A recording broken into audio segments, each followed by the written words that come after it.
안녕하세요. 문화체육관광부와 한국출판문화산업진흥원이 운영하는 인문 360의 제2회 인간과 문화 포럼을 시청해 주시는 여러분 환영합니다. 지난해에 이어 진행을 맡은 파주 출판도시문화재단 문화사업본부장 장동석입니다. 포럼을 시작하기에 앞서서 오늘 포럼을 주관하는 인문 360 사업에 대해 간략하게 소개해 드리겠습니다. 인문 360은 문화체육관광부와 한국출판문화산업진흥원이 운영하고 있는 온라인 인문 플랫폼입니다.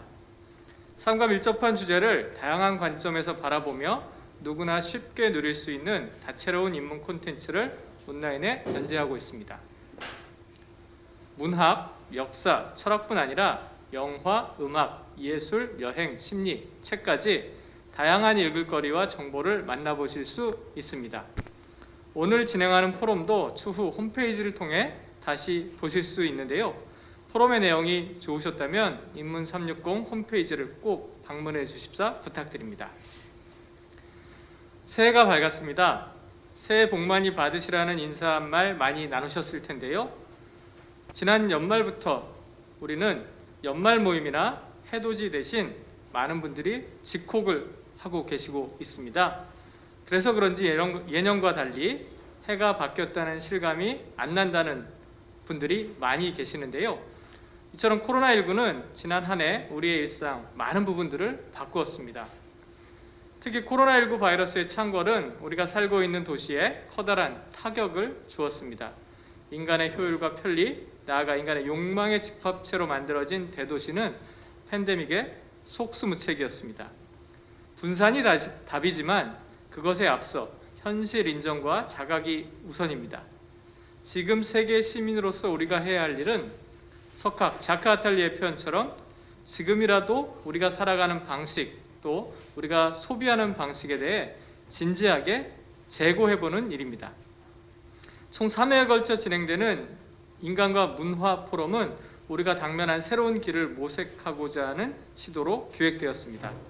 지난 12월 열린 첫 번째 인간과 문화 포럼에서는 코로나 이후 인간과 문화를 주제로 비대면 사회 속에서 우리의 일상과 관계를 다각도로 논의해 보았습니다.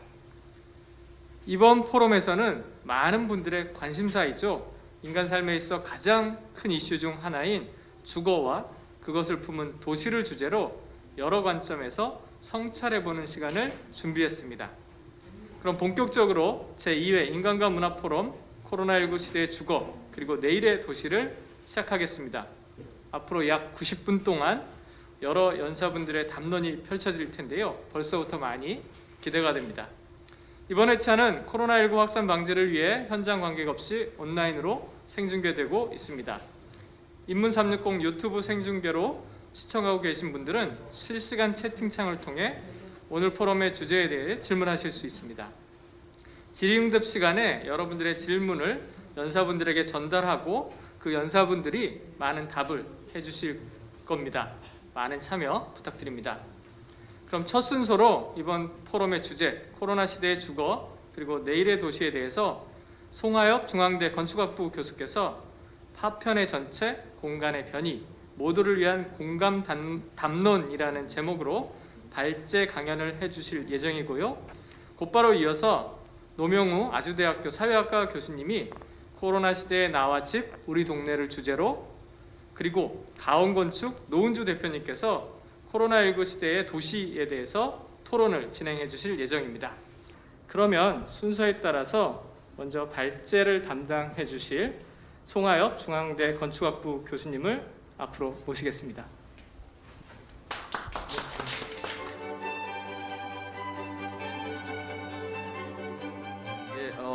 발제를 맡은 송하엽 교수입니다. 저희가 총 32장의 슬라이드인데 35분 동안 진행을 해보겠습니다. 저희가 이제 제목을 제가 정할 때 주거 도시, 이게 요즘 TV에서도 많이 나오는데 좀 뭔가 모두를 위한 어떤 사회 계층이나 빈부를 떠난 모두를 위한 공간 담론이 뭘까 하고 고민하면서 슬라이드를 댄스하게 밀도 있게 좀 만들었는데 말은 되게 쉽게 하도록 노력하겠습니다. 처음 뭐 시작을 하다 보면 이제 대의명분에 대해서 얘기하게 되는데 그런 그 휴머니즘 어떤 인간과 문화 저희가 포럼이죠. 그걸 생각하다 보니까 19세기 때 뭐 자유평등 박애, 그다음에 20세기의 어떤 모더니티 시대에는 개인들의 어떤 욕구, 그다음에 자본, 도시, 또 전염병 대처하는 위생도 늘어나기도 했고요. 21세기에는 다 지향점이기 때문에 어떤 스마트 시티나 친환경 도시를 추구하는데 제가 적은 편안함, 안전함, 지속성 이게 뭐 제 말은 아닙니다. 근데 뭔가 사람들은 좀 더 이렇게 안전한 세팅, 그다음에 편안한 곳, 그다음에 친환경적인 걸 추구하게 되죠. 그리고 그 아래 보면 어떤 전염병에 대한 어떤 건축 도시 대응을 요즘 굉장히 과학적이고 기술적으로 두려움을 극복하고자 하고 있는데 사실은 그 도시의 여러 문제가 어떤 우리 실생활 공간이 위생 문제로만도 제어되지 않는 공간이 많이 있습니다. 그런 소외된 공간들이 있기 때문에 또 도시 계층의 어떤 삶과 어떤 주거 생활에 있어서도 과학 기술을 넘어선 역사 문화 개인적인 관점이 구현된 문화사회적 관점으로 문제를 접근해야 되고 또 소외된 공간도 위생과 더불어 어떤 공간 복지도 같이 이루어져야 되기 때문에 제 강의는 어떻게 보면 평등하고 좀 평범한 어떤 일상성을 담보할 수 있는 공간과 도시의 구현에 초점을 맞추겠습니다.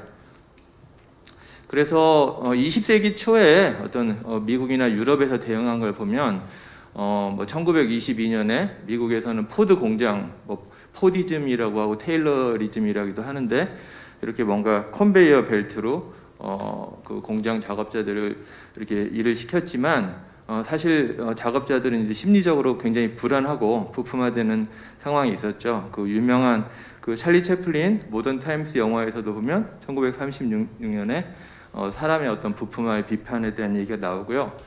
요거는 그 미국의 공장들을 보고 로테르담의 그 기업가가 판넬레 공장이라고 만든 건데 뭔가 공장 모양도 좀 유선형도 있고 공장 안에 어떤 빛의 세팅도 미국식의 어떤 실용주의와 다르면서 좀 빛의 어떤 그 상징적인 면, 노동 일하는 사람들의 어떤 심리적 안정을 추구하는 그 방향이 있는 게 대안적으로 된 게 볼 수 있습니다. 또 근대 건축가들 모임들은 1933년 1차, 2차 대전 사이에 그 서로 그 유럽에서 이렇게 회의를 하면서 어떻게 하면 우리 도시를 서바이브 할 것인가 대량 생산 이후로 도시로 사람들이 모여들었는데 일만 시키고 있는 것 같다 이거죠. 그래서 어떻게 하면 쉬기도 하고 살기도 하고 위생 있게 지낼 수 있을까. 그래서 대중을 위한 사회적 고려를 도시 계획가들도 시작을 했습니다. 그리고 빌라 사보이라는 근대 건축의 대표 단독 주택은 1918년에 이제 스페인 독감으로 많이 죽었어요. 그래서 뭔가 집에 들어올 때도 손을 씻고 옆에 검정 테이블에 모자를 놓고 옷을 놓고 손을 씻는 거고 2층에 가서도 목욕을 하면서도 어떤 햇빛이 들어와서 사람들이 이렇게 집주인이 편히 쉴 수 있는 그런 세팅을 만들어놨습니다. 그리고 병원도 이런 결핵이나 이런 폐결핵 이런 그 병원에서는 햇빛이 굉장히 중요합니다. 그래서 두 번째 보면 그 데크에 병상들이 다 나와서 쉬고 있는 모습이고 손 씻는 것도 어떻게 하면 물이 튀기지 않게 할 수 있을까. 그래서 핀란드에서 알바 알토가 추구한 작업이고요.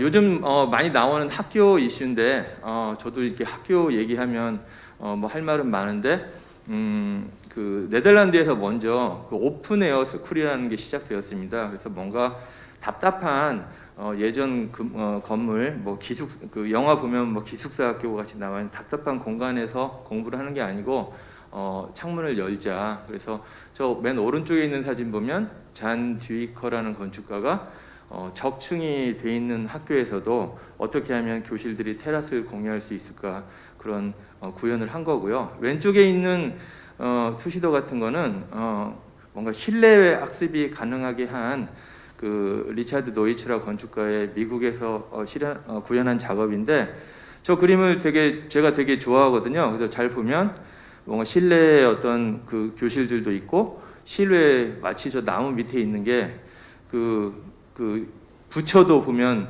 보리수 밑에서 이렇게 설법을 전하고 그랬잖아요. 뭔가 이런 왔다 갔다 할 수 있는 실내외 어떤 테라스 수업이 현재 학교에서도 필요하고 또 그 교정 내에서도 다양한 곳에서 배움이 이루어지게 해야 된다는 아이디어고요. 그리고 최소의 주거 이것도 노동자 계급을 위해서 1932년부터 시작이 됐는데 저 왼쪽 사진을 보면 요즘 뭐 그 지어지는 청년 주택의 어떤 소위 말하는 좀 되게 밀집한 뭐 그런 위압적인 모습하고 반복된 모습하고 비슷한데 그때도 1930년대부터 시작을 했지만 사실 미국에서는 이게 1970년대에 이제 임대주택이 너무 좁고 범죄 우범 지역에서 이렇게 좀 황폐화되긴 했습니다. 그럼에도 불구하고 지금은 계속 뭔가 1, 2인 주거 얘기하면서 저런 방식이 좀 구현되어야 되는 상황이기도 합니다. 그리고 도시로 왔을 때는 프랑스 건축가 르 꼬르비지에가 1933년도에 빛나는 도시하면서 저 오른쪽에 그 공원과 또 초고층 타워가 있는 모습이 저는 저 그림을 보면 항상 그 송도 신도시 같다 이런 느낌을 많이 가지고 있거든요. 그래서 뭐 50층짜리 주거 있고 또 거기 걷다 보면은 외부 걷다 보면 공원도 많고 되게 좋아요. 그래서 어떻게 보면 저 모습이 뭐 현재의 신도시나 어떤 혁신도시 이런 것들의 모습이기도 합니다. 그래서 꼬르비제는 농촌을 도시로 만들자 하면서 이제 도시화도 얘기도 하면서 또 이 그림에서는 굉장히 뭐 급진적으로 주장을 했지만 또 파리 시내에 들어와 있는 건물들은 또 잘 구현한 모습이 있거든요. 그래서 어떤 이중성을 보여주고 있습니다. 그래서 이제 20세기의 그런 그 표준화, 어떤 대량화에 의해서 현재 저희 코로나 시대에 좀 문제가 되고 있는 시설들이 뭐 저 콜센터 평면이라고 돼 있는 것도 보면 파란 게 이렇게 코로나 감염된 사람들의 자리인 것 같은데 뭐 60cm, 90cm 폭으로 이제 일을 하고 있는 그런 모습들하고 뭐 택배 허브도 짐도 문제지만 어떤 골판지에서 나오는 먼지들, 그다음에 다인실 간병이나 저희가 좋다고 얘기하는 공유 주방까지도 어떤 되게 안전이 취약한 구조입니다. 그래서 이런 격자 공간 이런 거의 문제는 저희가 이제 건축가나 뭐 사회적으로도 반성을 해봐야 되는데 격자 공간이라는 게 사실 로마 시대 때부터 시작된 거고 중국에서도 어떤 도시 배치에서 동서남북 하면서 남주작 북현무 뭐 이러면서 이렇게 상징성도 부여하면서 했고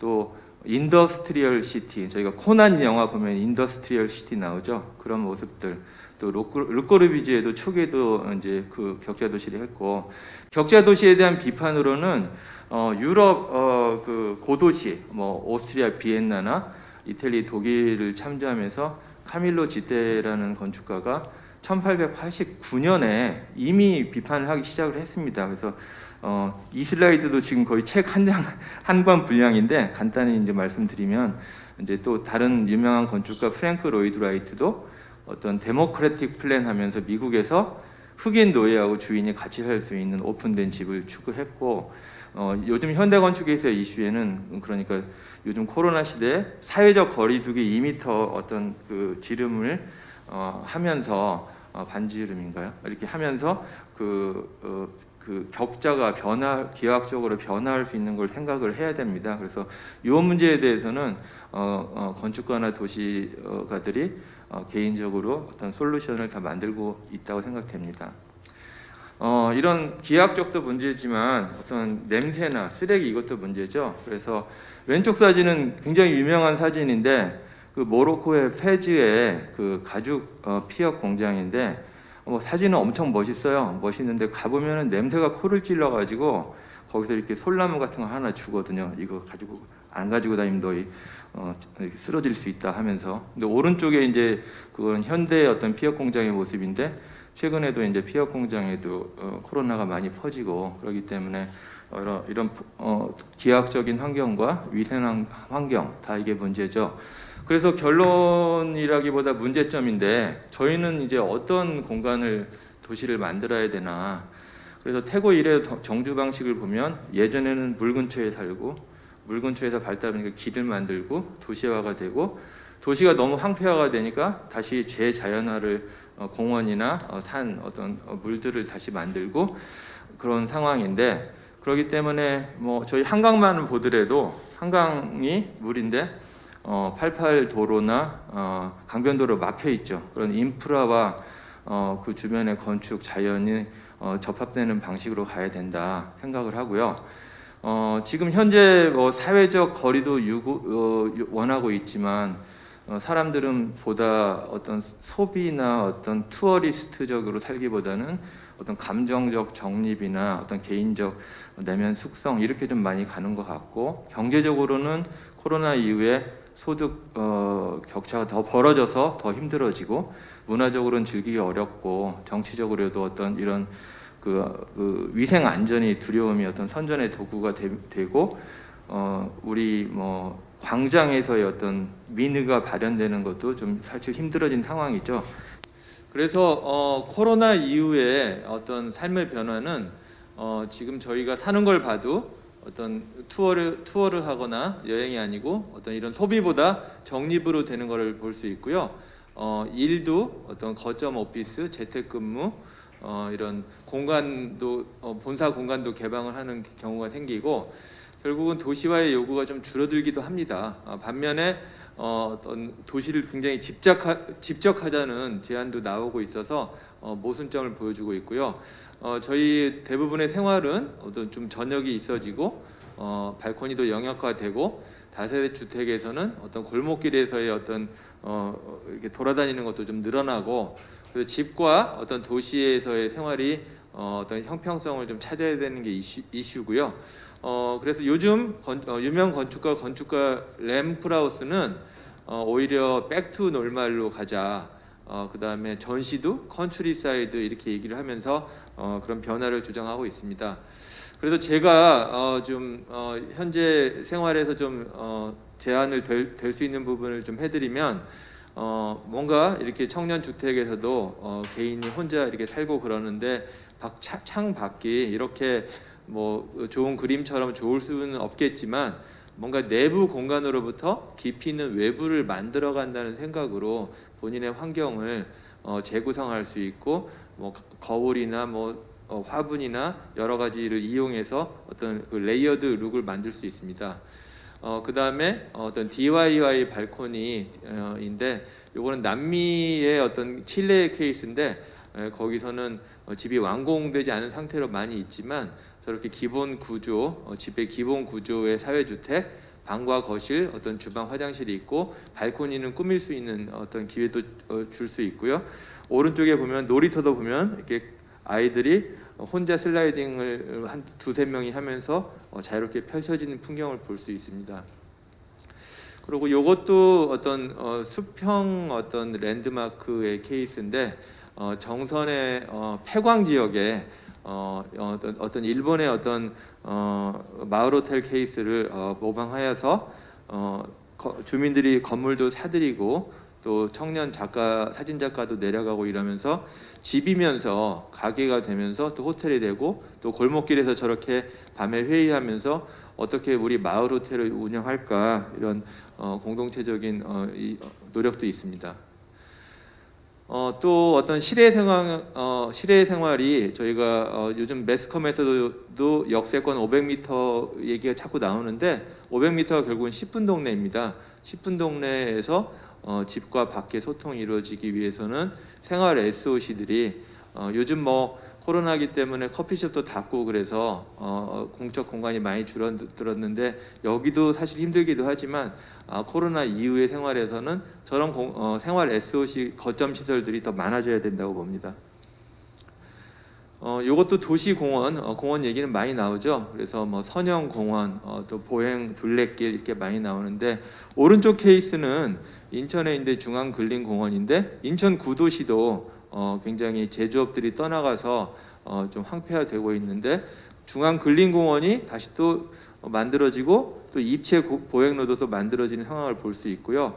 2017년에 UIA 서울 대회에서 건축가 토드 윌리엄스 빌리체는 도시의 혼은 파크다, 공원이다 이렇게 얘기할 정도로 어떤 공원의 중요성을 얘기하고 있고 역사적으로도 19세기 때부터 전염병 처방을 위해서 의사들이 공원을 또 대안으로 제시했습니다.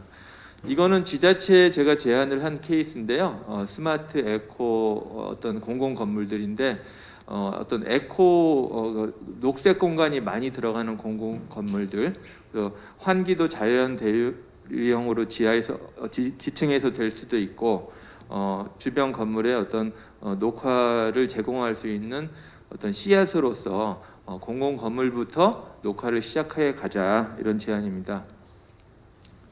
또 집과 밖에 어떤 경계 공간, 건물과 건물의 어떤 경계 공간 이런데 뭐 포켓 공원이라는 것도 있는데 제가 제안 드리는 게 어떤 파사드 포시에라고 불어 텀인데 포시에가 이제 포켓이라는 뜻입니다. 그래서 건물의 인면이 포켓처럼 이렇게 레이어가 되면서 경계 공간이 늘어나면서 건물과 어떤 도시와의 관계, 거리와의 관계도 입체적으로 디자인되고 건물과 건물 사이의 공간에서도 포켓 공원을 할 수 있는 가능성이 있습니다. 이거는 그 4개의 건물이 한꺼번에 지어졌는데 건물 이름도 ZWKM 빌딩인데 어떤 스튜디오 건물들입니다. 그래서 1, 2, 3, 4번 건물들은 저 오른쪽 사진 보시면 2층에서 입체 보행로로 쭉 중정해서 연결이 되고 또 지하도 하나 크게 개발을 해서 지하도 스튜디오를 여러 개 이렇게 할 수 있어서 이렇게 옆집과 담을 쌓지 않는 어떤 유기적인 어떤 건물 간의 연계가 되어 있다고 보여집니다.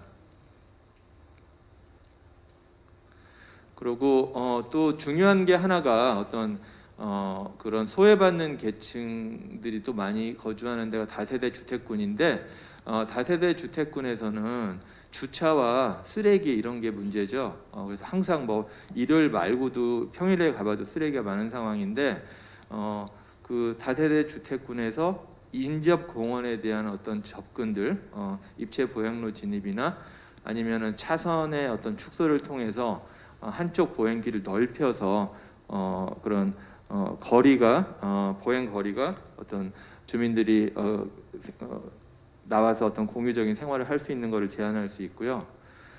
이것도 저 왼쪽 사진에 보여지는 어떤 다세대 주택군에 오른쪽에 학교가 있고 그 사이에 공원이 있는데 다세대 주택들 사이에 차들이 양쪽으로 주차되어 있기 때문에 보행이 되게 어렵습니다. 그래서 그런 공원을 입체화해서 오른쪽에 있는 한 케이스처럼 아래 주차장을 주고 위에 공원을 주면 차들을 저 공영 주차장에 옮기고 보행로를 확보할 수 있는 그런 개념이 적용될 수 있는 도심형 공원이라고 할 수 있습니다.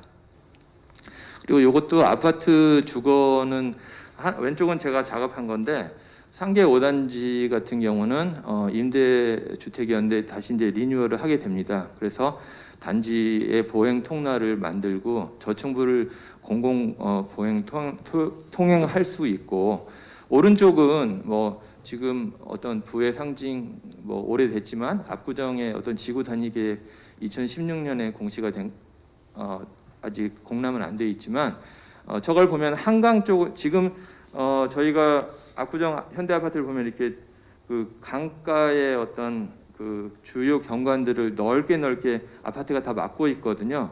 근데 저 그림을 보면 뭐 가로수길에서 저 학교 사이로 한강을 간다거나 그또 압구정의 제일 뭐 튀어나온 부분은 공공공원을 만든다거나 그다음에 오른쪽 성수대교 쪽은 가능하면 또 뭐 서울숲과 통할 수 있는 보행로를 만든다거나 한강을 향해서 그 단지가 쪼개지고 열려지는 모습을 보여줍니다. 그래서 어떻게 보면 왼쪽은 임대 아파트고 오른쪽은 민간 아파트인데 어떤 자본주의의 저희가 어떤 욕망과 제어라는 측면에서 두 가지를 다 어떤 가치 있는 모순에 사는 세상에서 할 수 있는 최소의 방법이 아닌가 싶습니다. 그리고 저것도 임대 아파트 리뉴얼인데 왼쪽 사진 보면은 어떤 그 벙커로 돼 있는 부분을 어떤 코인 세탁방이나 생활문화센터로 바꾸고 그 위쪽에 그 도로에 면한 공간은 또 그런 시민들을 외부 시민들을 위해서 어떤 캐너피나 운동 공간을 만들어주는 모습을 보이고 있고요. 임대 아파트에서도 사실 가보면 되게 장애자분들, 노인분들이 많이 사는데 그분만들 어떤 장애자 전동차만을 위한 어떤 공간들도 필요하다고 봅니다. 그리고 인프라적인 측면에서 봤을 때 점점 환경이 황폐되면서 저희 로마의 유명한 뭐 트레비 분수도 사실 예전에는 3세기 때는 먹는 물이었거든요. 근데 지금은 이제 보는 물로 변했죠. 그만큼 도시의 어떤 식수원이 점점 더 멀어지고 공급되는 물의 어떤 위생도가 달라지는데 가운데 사진은 일본에 있는 하천의 어떤 제자연화 모습입니다. 그래서 윗부분은 되게 자연석이나 어떤 원래 자연처럼 재자연을 하고 아래쪽은 저렇게 홍수 대비한 것도 만들기도 하고 지금 서울에서도 탄천 주변에 어떤 재자연화를 위해서 인프라를 만들고 있고 또한 뭐 잠실 운동장도 리뉴얼하고 있는데 그런 모습들이 점점 필요하다고 봅니다. 그리고 요거는 강북의 상황인데 어떤 인프라의 연계를 좀 생각하고 있는데요.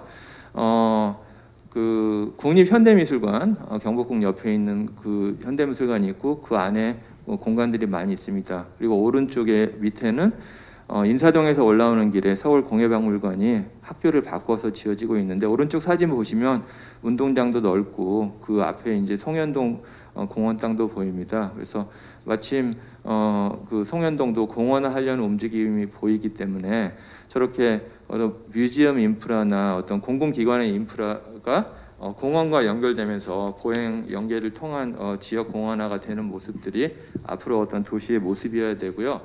이것도 제가 작업을 했는데 사진은 좀 되게 이렇게 후덜덜하게 나왔는데 서울역이나 용산역 같은 경우는 기본적으로 민자 역사입니다. 민자 역사는 그런 기업들이 투자를 하기 때문에 상업성이 극대화를 노리고 보행도 상업성을 위해서 만듭니다. 그래서 용산역도 보면은 공원이 위에 있어요. 그 극장 앞에 있어서 되게 안 보이는 상황이죠. 근데 수서역은 지금 역밖에 없지만 수서역이 터널 그 SRT가 지하로 가기 때문에 그 윗부분을 공원으로 만들고 주변에 어떤 개발을 할 때도 저층부가 연결되어 가지고 그 공원을 위협하고 있는 이런 상황으로 한번 계획을 해봤습니다.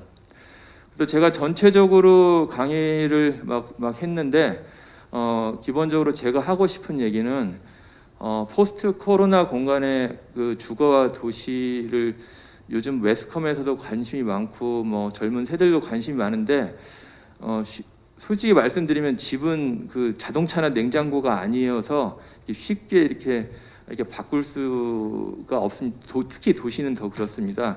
그래서 할 수 있는 얘기는 어떤 개인의 어떤 그 평형을 유지하고 할 때 어떤 집에서의 생활, 그다음에 밖에서의 생활의 두 가지가 있을 때 그 일상성들을 어떻게 저희 경계 공간에서 유지할 수 있느냐 그게 이슈인데요. 제가 지금까지 말씀드린 걸 한번 종합해 보면 실내 공간에서는 비교적 그런 작은 집이라도 작은 어떤 청년 주택이라도 깊이 있는 외부를 만들어 간다는 생각을 이렇게 하시고 세팅을 만드시면 들어와서 자기 씻고 자는 데가 있고 외부로 이렇게 발코니가 늘어나는 거, 그다음에 집과 밖의 경계 공간도 발코니가 DIY 발코니식으로 되고 경계도 약해지는 골목길들, 그리고 마을 단지에서도 어떤 생활 SOC와 공원들이 열리면서 수평 열린 마을이 되는 거. 학교도 사실은 그 배움은 어느 곳에서나 일어날 수 있거든요.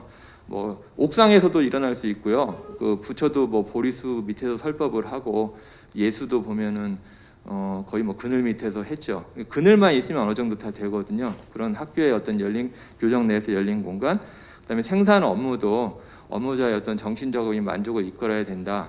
그다음에 공공시설과 인프라도 어떤 공원을 통해서 연결을 해야 된다 생각을 하고요. 기본적으로 마지막은 저희의 어떤 마인드셋을 제가 말씀드리는 건데 제가 2014년도에 이게 시집을 하나 봤는데 세계감이라고 표현을 하셨더라고요. 시인께서 세계감, 어떤 감성의 회복. 우리가 항상 관점을 얘기하면 뭐 진보, 보수, 여야 이렇게 대립이 되는데 개인의 세계감 그리고 그걸 확장하면 뭐 역사감, 생태감, 사회감 이렇게 될 수가 있죠. 그래서 저희가 개인 하나가 어떤 감각의 점이다. 그리고 이런 개인들이 지금 특히 코로나 시대에는 다 이렇게 들어가 있기 때문에 어떤 파편으로 존재할 수밖에 없지만 이런 다양한 감각의 점들이 또 어떻게 보면 어떤 사람은 막 깊이 파고 들어가서 덕후가 되고 어떤 사람은 증권에 빠지고 막 그러는데 각각의 공간에 다 의미가 있다고 봅니다. 그래서 그런 감정들이 교차하면서 공간이 또 새롭게 해석되고 공간이 또 변이 되고 또 열린 욕구도 더 일어나게 되죠. 그래서 그런 해석이 축적되고 이런 파편들이 어떤 타인의 기억까지도 자기 기억처럼 생각하면서 공간에 대해서 애정을 가지는 그런 모습들이 교감과 어떤 해석이 축적되면 지금 코로나고 포스트 코로나도 좀 힘든 상황이지만 좀 더 공간과 주거와 도시와 애정을 가지고 살아갈 수 있지 않을까 해서 이렇게 모두를 위한 공간이다 이렇게 명명을 했습니다. 그래서 제 강의는 여기까지 좀 마치고 다른 연사님들의 이제 발제를 듣고 또 토론을 이어가겠습니다. 감사합니다.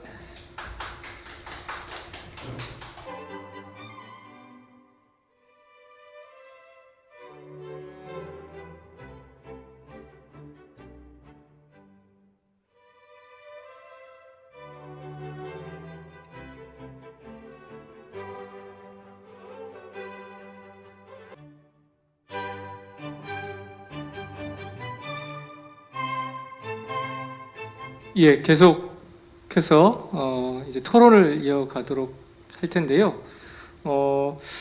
우리 송하엽 교수님께서 코로나19 시대 주거 그리고 관점의 변화에 대해서 잘 설명해 주시고 대안 공간과 이런 것들을 또 말씀해 주셨는데요.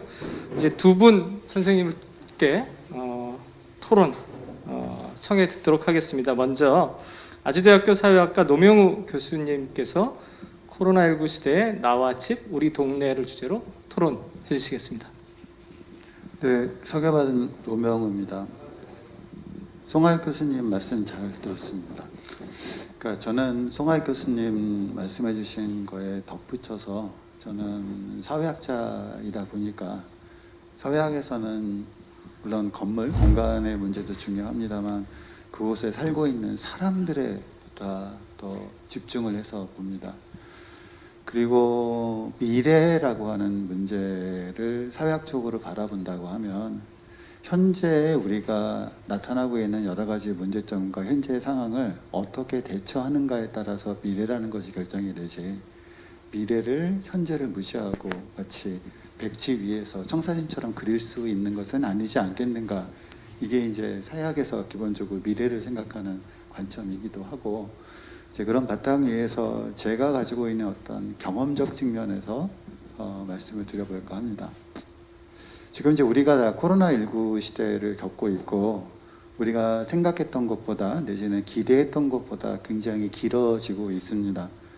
뭐 보면 작년 봄만 하더라도 뭐 봄만 지나면 어떻게 극복할 수 있지 않을까라고 기대를 했었다가 또 여름 지나고 또 가을 또 겨울에 또 3차 파동이라고 한 더 심한 상황을 지면서 이제 횟수로는 2년차에 거쳐서 2021년에도 여전히 코로나 상황을 맞이하고 있는데요. 이 코로나 상황이라는 것은 공통적인 주제인 것 같습니다만, 코로나 상황을 어떻게 겪느냐, 어떻게 경험하느냐는 사람이 처한 사회적인 상황에 따라서 굉장히 극단적으로 나눠질 수도 있지 않을까 싶습니다. 뭐 제가 일부러 그런 거는 아닌데, 저는 이제 사회학자이기도 하면서 은평구에 있는 니은 서점이라고 하는 작은 독립 서점을 운영하고 있기도 합니다. 그런데 제가 살고 있는 곳과 서점이 있는 곳이 주거 형태 내지는 도시의 형태상으로 놓고 보면 매우 대조적인 성격을 지니고 있는 곳입니다. 그러니까 저는 서울 도심에 살고 있고요. 도심에 살고 있고, 제가 살고 있는 곳은 이른바 도심에 있는 주상복합 아파트입니다. 그러니까 주변에 다 오피스 빌딩들이 주로 많이 있고 그 사이에 주상복합 아파트라는 형식으로 저는 이제 아파트에 살고 있습니다.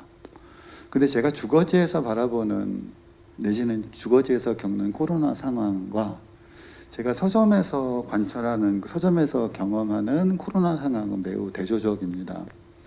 예를 들어 제가 살고 있는 곳은 도심이다 보니까 사람의 밀집도가 정확하게 일하는 시간과 일이 끝나는 시간에 따라서 도시 내의 밀집도가 아주 극단적으로 변화합니다. 아침 8시에서 9시 사이에는 출근하는 사람으로 매우 북적이고, 하지만 9시서부터 12시까지에는 정말 거리가 한산합니다. 다들 일을 하고 있으니까요. 그다가 다시 12시에서 1시 사이에는 점심 식사로 외출을 한 사람들로 북적이고 6시 이후에는 다시 거리가 한산해집니다. 그리고 주중에는 이렇게 움직여지지만 주말에는 이틀 동안 거의 사람을 찾아볼 수 없을 정도로 한적해집니다. 코로나가 생기면서 제가 동네에서 관찰했던, 제가 살고 있는 거주지에서 관찰했던 중요한 변화 중에 하나는 정확하게 제가 살고 있는 주거지 주변에 통행 인구가 늘어나고 줄어드는 문제가 사회적 거리두기 단계 조정과 아주 그대로 정비된 관계에 있다는 것을 발견하게 됐습니다. 즉 사회적 거리두기 단계가 상향 조정되면 12시에서 1시 사이에 붐비던 사람들의 숫자도 줄어듭니다. 그 이야기는 달리 말하자라고 하면 재택근무를 선택하는 기업들이 많다는 것이고, 재택근무를 하기 때문에 제가 살고 있는 동네 주변으로 출근을 하지 않는다라는 점입니다. 그래서 가끔 상상을 해보죠. 제가 길거리에서 만나는 사람들이 과연 누구일까? 재택근무를 하고 있는 그 어떤 사람, 그 사람은 어떤 환경 속에도 재택근무를 할 수 있을까? 그런데 또 하나 제가 목격했던 상황은 뭐냐고 하면, 주변에 있는 사무실에서는 이렇게 코로나가 상향 조정되게 되면 재택근무를 하고 있다는 것이 통행 인구의 증감으로 즉각적으로 확인할 수 있지만, 전혀 변동이 없거나 역설적으로 더 증가하고 있는 유동 인구가 있는데, 그건 우리가 다 경험해서 알고 있는 것처럼 바로 배달하시는 분들입니다. 그건 저도 체감적으로 예전에 비해서 훨씬 더 많은 걸 배송에 의존하고 있기 때문에 사무실에서 일하시는 분들이 조정 단계에 따라서 이렇게 극단적으로 변화하는 것과는 달리 그분들은 오히려 줄어들지 않고 있거나 변하지 않고 있거나 심지어 늘어나고 있다는 점입니다. 다시 또 제가 이런 환경에 있다가 서점에 가게 되면 저희 리은 서점에 있는 연신내는 다세대 다가구 주택이 밀집되어 있는 지역입니다. 그러니까 다가구 다세대 지역이 밀집되어 있는 지역은 대규모 단지로 아파트가 건설되어 있는 대규모 아파트 단지하고는 또 다른 성격들을 가지고 있죠. 다세대 다가구 주택이 밀집되어 있는 곳은 집 바깥을 나서면 그곳은 곧바로 공공공간이 됩니다. 그야말로 길거리가 되죠. 아파트 단지처럼 사적 공간과 공적 공간을 매개해주는 듯한 아파트 단지 내의 공원이라든가 단지 내에서 어슬렁거릴 수 있는 그런 공간이 완전히 생략된 채로 그야말로 사적 공간에서 문을 나오자마자 바로 공적 공간으로 진입하게 되는 형태를 지닙니다.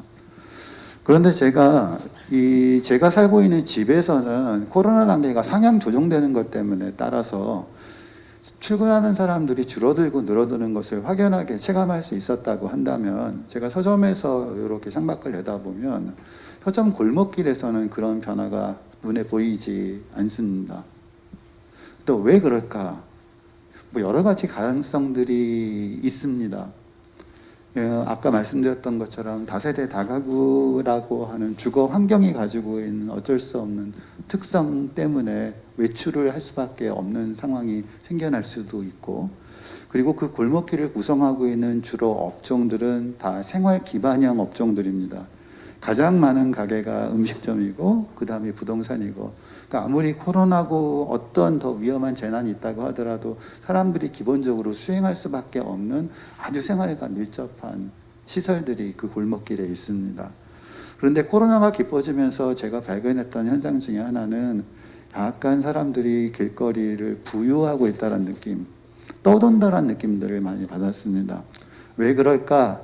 여러 가지 이유가 있습니다만 생각해 보니 코로나 단계가 2.5단계로 상향이 되면서 동네에서 일종의 준 공적 공간 구실을 했던 것이 사람들이 가서 커피를 마시고 책도 보고 대화도 하고 사교도 할 수 있는 카페라고 하는 공간이었는데, 카페가 문을 닫게 되니까 이른바 그 골목길에서 겉으로는 상업 공간입니다만 실 내용적으로는 준 공공 공간 역할을 수행했던 카페에 가지 못하는 사람들이 집 바깥을 나서면 갈 곳이 없는, 그래서 이런 두 가지 현상들을 보면서 제가 늘 느껴왔습니다만, 어떤 위기와 재난이 닥쳤다고 했을 때 그 위기와 재난은 항상 계층적 결과를 낳는다라는 점.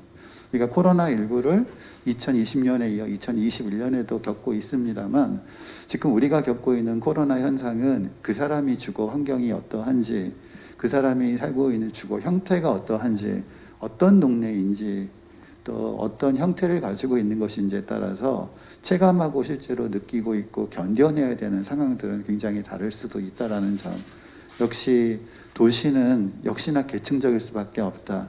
계층적인 도시에서 위기 역시 계층적 현상으로 나타날 수밖에 없다라는 걸 느끼면서, 그런 맥락에서 또 제가 추천하고 싶은 책도 재난 불평등이라는 책입니다. 바로 이 재난 불평등이라고 하는 책은 제가 말씀드렸던, 제가 경험한, 그리고 제가 구경했던, 지금 경험하고 있는, 제가 살고 있는 주거 지역의 특징과 서점이 있는 곳의 어떤 대조적인 차이를 그대로 단적으로 표현해주는 제목인 것 같습니다. 그 내용도 그렇습니다. 재난은 모든 사람에게 닥쳐진 위기이지만 그 위기는 유독 가난한 사람들에게 강력한 방식으로 다가온다. 그래서 사회적 불평등이 존재하는 한 재난 역시 불평등하게 그 결과가 개인들에게 결과가 나타날 수밖에 없다라는 것. 이제 그런 맥락에서 우리가 코로나19를 겪으면서 미래의 주거, 미래의 도시, 미래에 우리가 살고 있는 모습이 어떻게 될 것인가라는 문제는 현재 지금 경험하고 있는 이런 계층성들을 어떻게 극복하는가에 따라서 미래의 도시, 내일의 주거도 결국 그것에 따라서 결정되는 것이 아닌가라는 생각을 송하혁 교수님의 말씀을 들으면서 좀 사회학자적인 시선에서 생각을 해봤습니다. 감사합니다. 예, 우리 노명우 교수님께서 코로나19 이후의 주거 혹은 그것이 나을 수 있는 다양한 이슈들, 불평등 같은 일들이 있겠죠. 이런 일들에 대해서 사회학자 눈으로 예리하게 또 한번 살펴주셨습니다. 저는 서울이 아니라 경기도 김포라는 도시에 살고 있는데, 그 도시, 제가 살고 있는 아파트는 새로 지어진 아파트고 큰 길을 하나 건너면 아주 낮은 주택가들이 있어요. 저희 집에서 봐도 주거가 불평등하다는 게 확연하게 느껴지거든요. 근데 그런 부분들이 사실은 코로나19로 더 명징해졌고, 그런 상황에서 우리는 어떤 조치들을 혹은 어떤 대비들을 해야 되는가, 이런 부분에 대해서 계속 또 논의가 좀 있어야 될 것 같다는 생각이 듭니다. 두 번째 토론 이어가는 게 좋겠습니다. 예, 우리 가온건축 노은주 대표님께서 코로나 시대의 도시에 대해서 토론 진행해 주시겠습니다. 네, 안녕하세요. 저도 이제 이어서 어떻게 보면은 저는 건축보다도 오히려 사회학적인 관점에서의 말씀에 조금 더 이제 덧붙이는 이야기가 될 수도 있을 것, 그렇게 좀 시작을 해야 될 것 같은데, 코로나 이후에 이제 도시 이전에 이렇게 이 전체적인 큰 틀에서 이제 주거부터 시작을 하잖아요. 그래서 저는 한 3가지 정도의 의문을 가지고 있습니다. 첫 번째 의문은 이제 우리가 그래서 재택근무를 한다든지 이제 주거 공간의 의미라든가 주거 공간의 확장, 주거 공간을 더 잘 꾸며야 되겠구나라는 고민들을 많이 하고 있는데, 그렇다면 과연 우리가 살고 있는 이 주거가 이 모든 재난이나 이런 질병으로부터의 진정한 대피처가 될 수 있을까? 이런 거에 대한 의문이 있거든요. 우리가 초창기에 코로나의 감염자들의 어떤 경향을 살펴보면, 물론 처음에 신천지라는 어마어마한 종교적인 어떤 그런 지점이 있었지만, 아까 말씀하신 콜센터에서 감염된 사례라든가, 종교시설 혹은 열악한 근무 환경에 있는 택배, 우리 또 초창기에 택배사에서 감염된 분들도 있었고, 또 그런 분들이 직장에서 감염된 다음에 자기 가족한테 다시 감염을 시켰거든요. 그래서 가만히 생각을 해보면 집에서 코로나에 감염된 사람도 사실은 많거든요. 그럼 아까 우리가 이제 그 대기업이나 이런 데서는 코로나 단계가 올라가면 재택근무를 하는데 재택근무가 안 되는 직업이 저는 개인적으로 더 훨씬 더 많다고 생각을 하거든요. 다 누군가가 집에 있으려면 누군가는 집 밖에서 움직여야 됩니다. 택배가 와야 되고, 그다음에 택배 주문을 받는 사람이 있어야 되고, 그다음에 음식을 배달을 해주려면 음식을 누군가는 집에서 음식을 할 수 없으니 식당은 또 움직여야 되고, 그러니까 그러다 보면은 어차피 우리가 세상으로부터 완전히 단절돼서 모든 생활을 영원히 이어갈 수가 없는 거. 이거는 결국은 어떤 영구적인 조치가 아니고 일시적인 조치밖에 될 수 없고, 그렇다고 한다면 코로나가 사람을 가려가면서 오는 건 아니거든요. 코로나 초창기에 제가 어떤 그 경험을 했냐면 제가 굉장히 이제 저랑 친한 초등학교 때부터 친한 친구가 있어요. 그 집안끼리 잘 알고, 그 아버님끼리도 사실 친분이 있으시고 군대 동기셔가지고 정말 저희 집안끼리 한 30년 이상 친하게 지내온 친구인데 갑자기 이제 아버님께, 그 친구의 아버님께서 돌아가셨습니다. 작년 봄 조금 지나셨는데, 잘 아시다시피 이제 우리가 뭐 경조사를 가서 이렇게 할 수 없는 상황인데, 거꾸로 저희 집의 경조사에는 그 집 가족들이 모두 와서 예전에 이제 그 인사를 했던 사이인데, 한국적인 상황에서는 사실은 저희도 이제 가서 당연히 인사를 하고 그게 의무사항이 아니고 정말 마음으로부터 우러나서 너무 가야 하지만, 그분이 이제 코로나로 돌아가신 것도 아니고 그냥 이제 갑자기 어떤 일이 있어서 가셨는데, 그러니까 그 상황을 제가 겪으면서 이게 우리가 어떤 그 집에만 있는다고 해서 피해 있는다고 해서 이 불행들이 나를 찾아오지 않는 건 아니다. 그러니까 우리가 가령 이 많은 주거의 문제나 도시의 문제에 대해서 이렇게 뭐 대비책을 만들고 강구하고 있지만, 그것들은 어떤 물리적인 것들을 우리가 기반을 만들 수 있지만 완전하게 피해갈 수 없다면 그 불행이 찾아왔을 때 어떻게 대처해야 될 것인가에 대한 부분도, 그게 뭐 주거적인 부분이 아니고 그 이후에 재난에 어떤 대비를 할 것인가는 물리적인 것만 갖고는 어렵다. 이제 그런 생각을 하면서 주거가 그 완전한 대피처가 될 수는 없다라는 좀 슬픈 결론에 일단 잠정적으로 도달하게 됐고요. 그렇다고 한다면 이거에 대해서 개인이 그 일일이 이거에 대해서 대응할 수 없다면 과연 공공 시스템은 무엇을 해야 될 것인가? 가령 지금 이제 3단계가 되면서 마찬가지로 이제 9시가 되면은 다 문을 닫고 버스도 운행을 안 하고 사람이 안 나오니까 택시도 운행을 안 합니다. 근데 그러면은 이 밤 9시 이후에 움직여야 되는 퇴근을 한다거나 심지어 출근을 한다거나 이런 분들은 또 어떻게 해야 되는가? 그 차를 갖고 차가 없으니까 당연히 이제 대중교통 시스템을 이용해야 되고, 가령 급식이 안 되는 아동, 지원을 받아야만 되는 아동들은 또 식당이나 이런 데서 쿠폰으로 식사를 하고 있었는데 그게 이제 잘 작동이 안 되고, 그래서 이 사회 시스템이라고 하는 게 아까 말씀하신 것처럼 개인적으로 극복할 수 있는 사람들에 대한 어떤 대응과 그다음에 공공이 같이 움직여서 대응해야 되는 지점이 분명히 나뉘어야 되는 것들이 있고, 그것들이 앞으로 굉장히 분명하게 강화돼야 되는 지점들이 좀 있을 것 같아요. 죄송한데 잠깐 물 한 모금만 마시고 해도 될까요? 잠시만요. 예.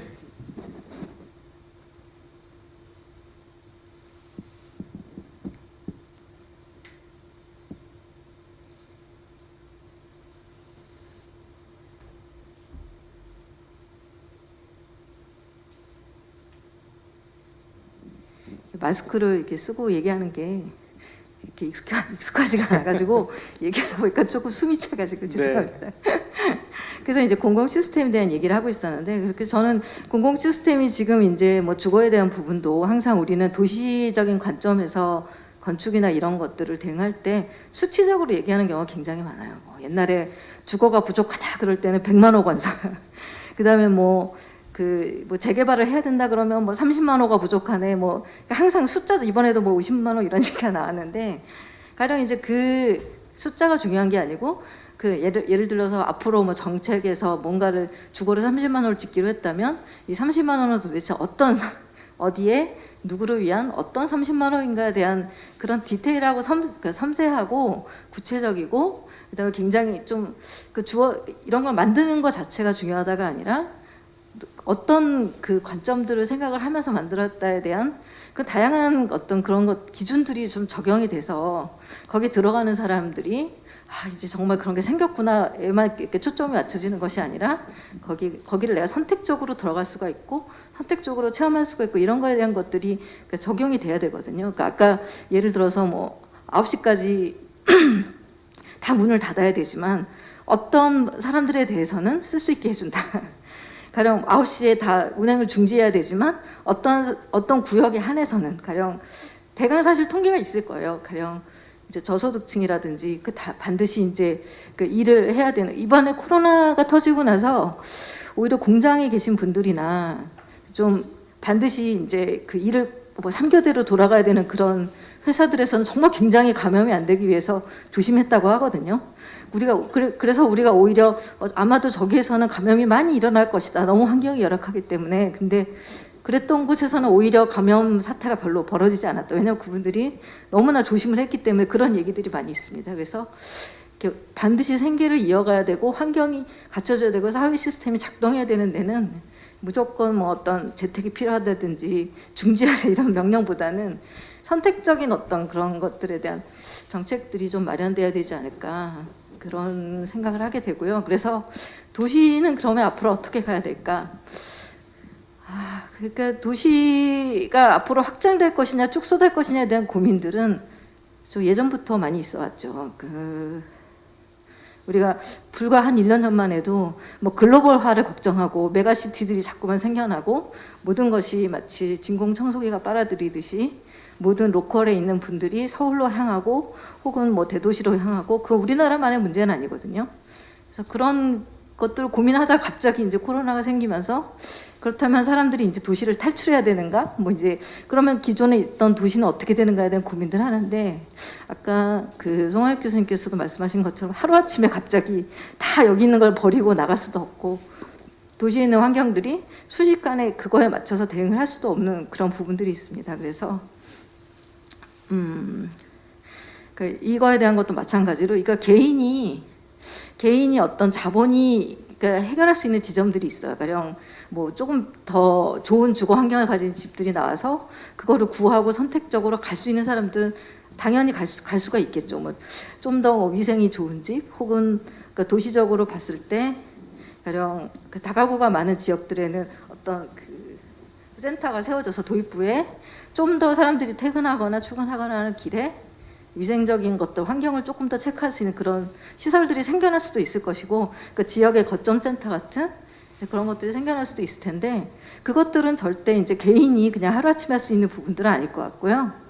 그래서 그런 것들을 공공에서 할 일이 저는 굉장히 크다고 보고 다만 이제 그렇다고 이제 공공에다가 뭐 정책을 빨리 내놔라, 뭘 당장 해라 이런 것들은 차차 이제 가지고 가야 될 부분들이 있고 그렇다면 우리는 그냥 이 도시에서 살고 있는 혹은 우리 같이 살아가고 있는 이 사람들은 무엇을 해야 될 것인가 생각을 해보면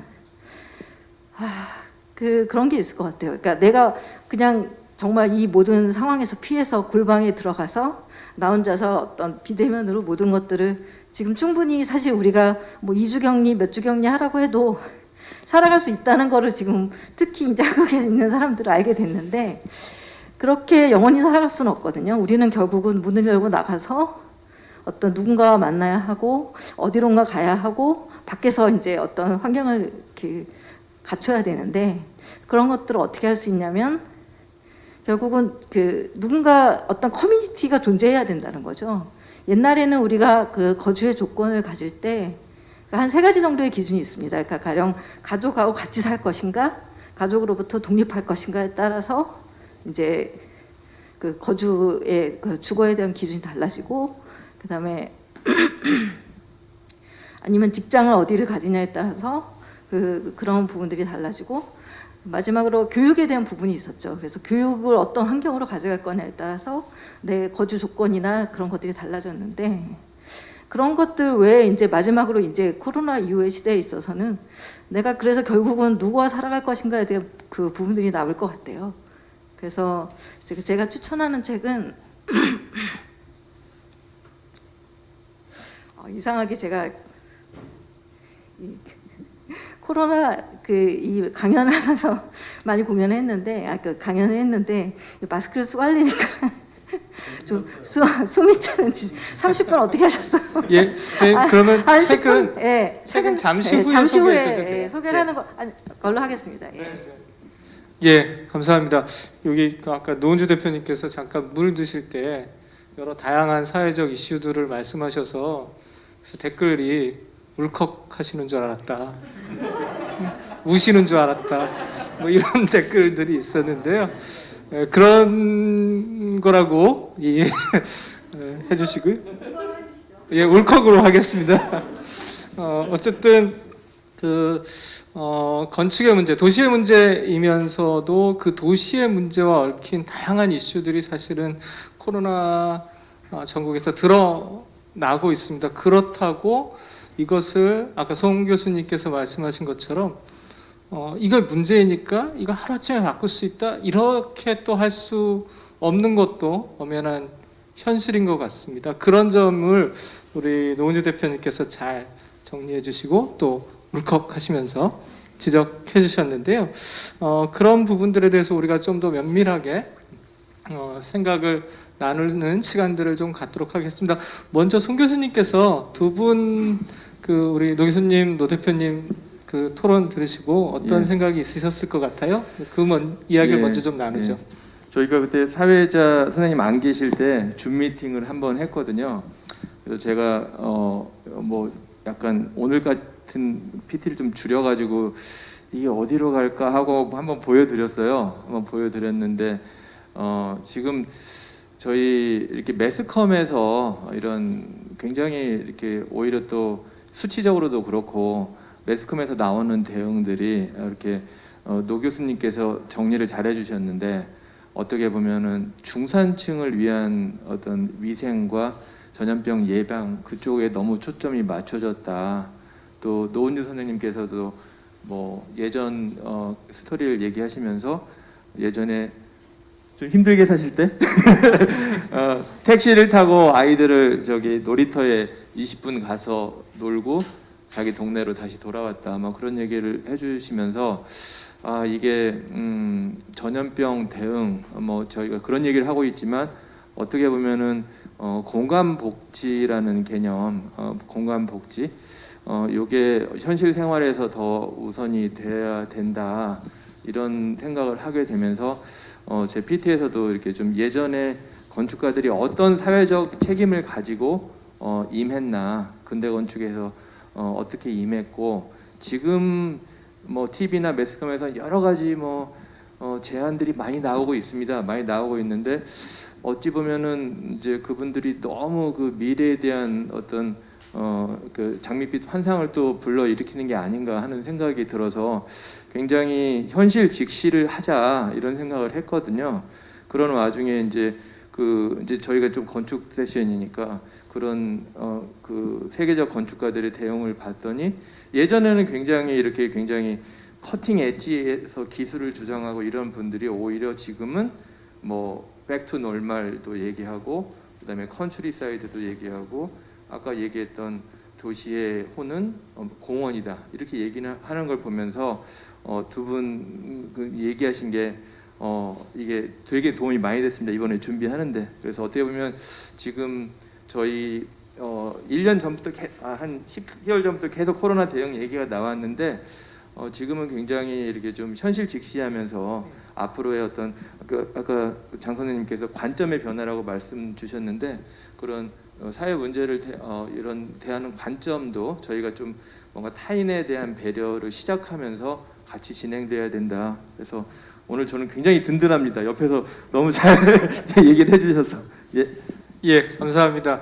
어쨌든 우리가 살고 있는 세계에서 이 현실을 직시하지 않는다면 사실 우리가 살아갈 수 없을 것 같고요. 저희 어머니만 해도 코로나 전국 초기에는 나는 마스크 안 쓴다. 저희 집에 다 보내고 막 그러셨는데 저희가 막 화를 내면서 마스크를 쓰게 했는데 요즘 가서 여쭤봤더니 마스크 없이 어떻게 사냐 뭐 이런 말씀을 하셔서 이게 삶은 어쩔 수 없이 우리의 관점은 변할 수밖에 없고 그 시기에 따라서 혹은 시대에 따라서 우리의 생각은 또 그것에 맞춰서 생활할 수밖에 없다는 것. 그럼에도 불구하고 다음 세대를 준비하는 것, 다음 시대를 준비하는 것 굉장히 중요하다. 이런 생각이 듭니다. 제가 사전 질문과 지금 실시간으로 올라오는 질문들을 계속 스크린하고 있는데요. 질문의 갈래는 되게 몇 가지 이슈들로 나뉩니다. 이를테면 이런 겁니다. 아까 우리 송 교수님께서 다양한 공간의 변화들, 이런 것들, 대한 공간들을 이제 보여주시면서 그 말씀을 해주셨는데, 그거에 관한 질문들이 꽤 있습니다. 이를테면 이런 겁니다.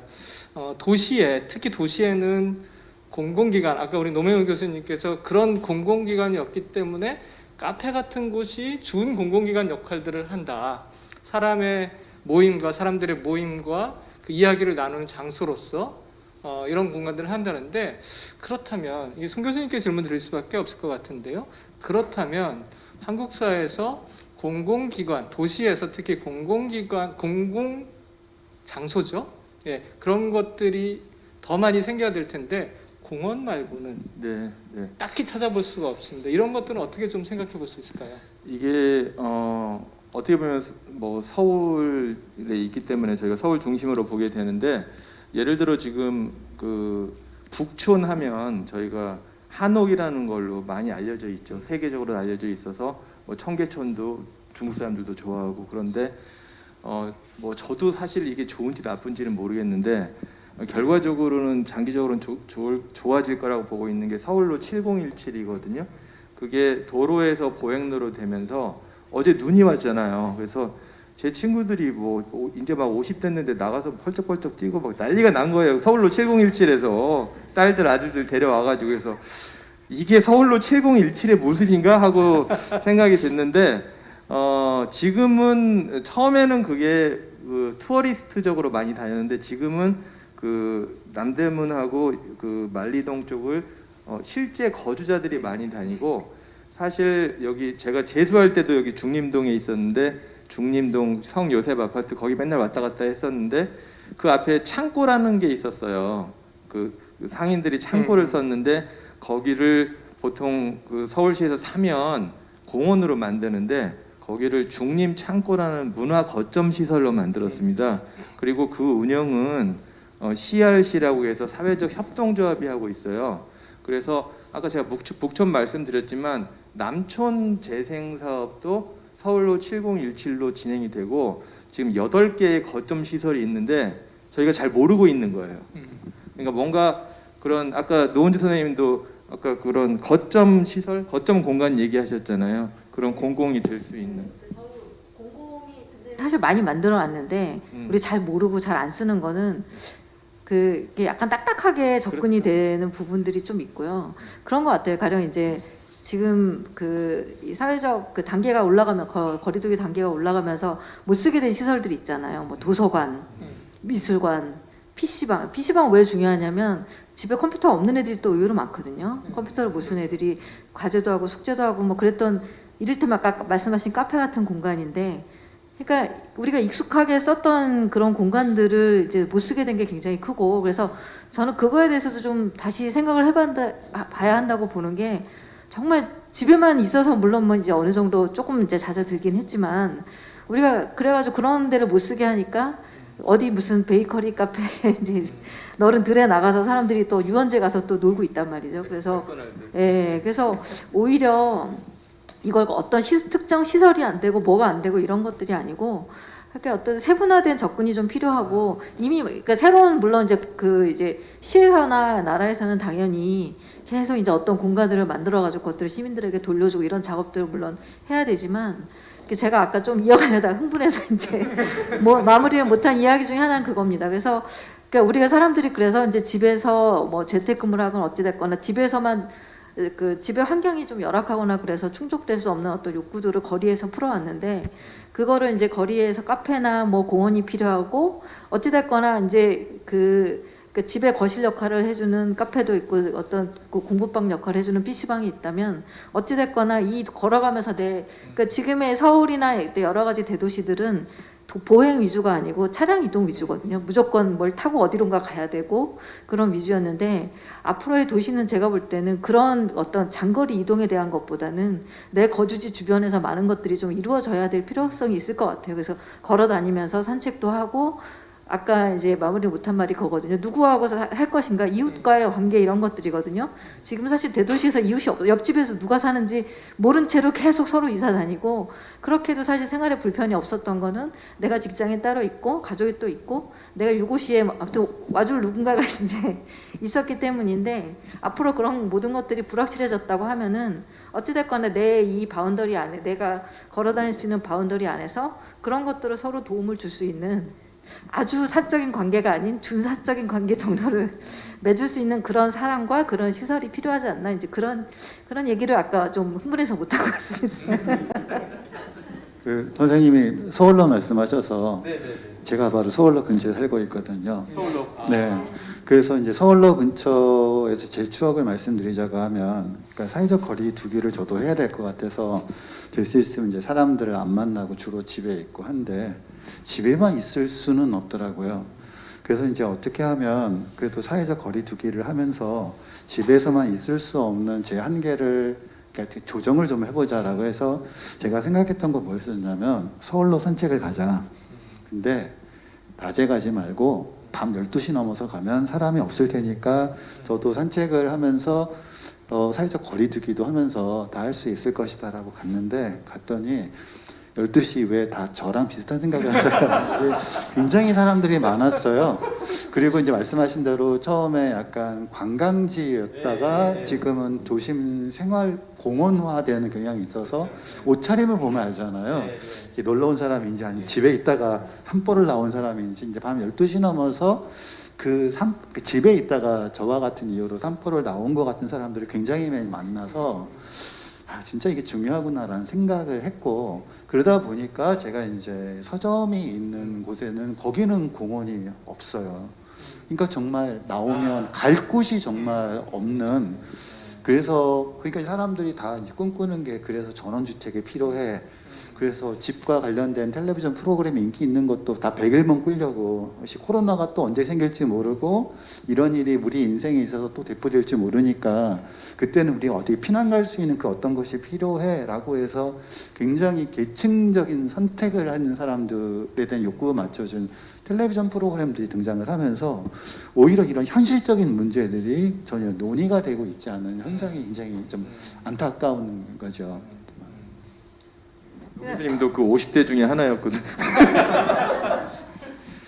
저는 저희 어머니가 살고 계신 곳이 서울 변두리 육사 앞인데요. 거기 뭐 아파트가 생기면 변두리가 되지 않을 것 같은데 어쨌든 제가 명절에 어머니 댁에 가면 늘 가는 곳이 태릉입니다. 그 능 안을 걷고 있으면 굉장히 자유롭고 편안한데요. 한 2, 3년 전부터 명절에 그 태릉을 찾는 분들이 급격하게 늘어났어요. 이를테면 도심 안에서 혹은 변두리까지 이제는 뭐 주상복합이라든가 이런 것들이 엄청나게 생겨나서 곳곳을 아까 12시 넘어서도 뭐 사람들이 공원을 찾아간다는 것처럼 저는 어렸을 때 소풍간 이후로 태릉을 그렇게 많이 가본 적이 없는데 명절에만 가봐도 이제는 사람들이 엄청나게 늘어났다는 거죠. 그만큼 사람들이 무언가 새로운 공간들을 찾아가는 그 움직임들이 굉장히 활발해지고 뚜렷해졌다, 목적도 뚜렷해졌다 이렇게 볼 수 있을 것 같아요. 예. 두 번째 질문의 만회한 유형은 역시나 주거하면 빼놓을 수 없는 아파트인 것 같아요. 제가 이 아파트 질문을 보면서 생각났던 게 최근에 그 요양병원 그 집단 감염 그 이야기가 나온 끝에 한 기자가 리포트를 했는데 아파트형 구조가 가장 큰 문제였다 뭐 이런 이야기들을 하더라고요. 뭐 그것을 제외하고 한국 사회에서 한국 사람들의 60% 이상이 주거하고 있는 이 아파트 굉장히 중요하고 또 어려운 문제이기도 하고 코로나 시대에 굉장히 우리가 주의 깊게 봐야 될 공간이기도 한데요. 그런 부분에 대해서 우리 노 대표님 먼저 좀 어떤 생각이 있으신지 한번 좀 말씀 나눠주시죠. 그래서 요양병원 같은 문제도 사실 요양병원에 계신 분들 환자들이 옮긴 게 아니고 요양 간호사 중에 이제 감염이 되신 분들이 이렇게 돌보면서 감염이 된 케이스인데 그다음에 요양병원 전체가 코호트 격리가 되면서 그분들이 그 안에서만 계속 접촉을 반복할 수밖에 없으니까 생긴 거거든요.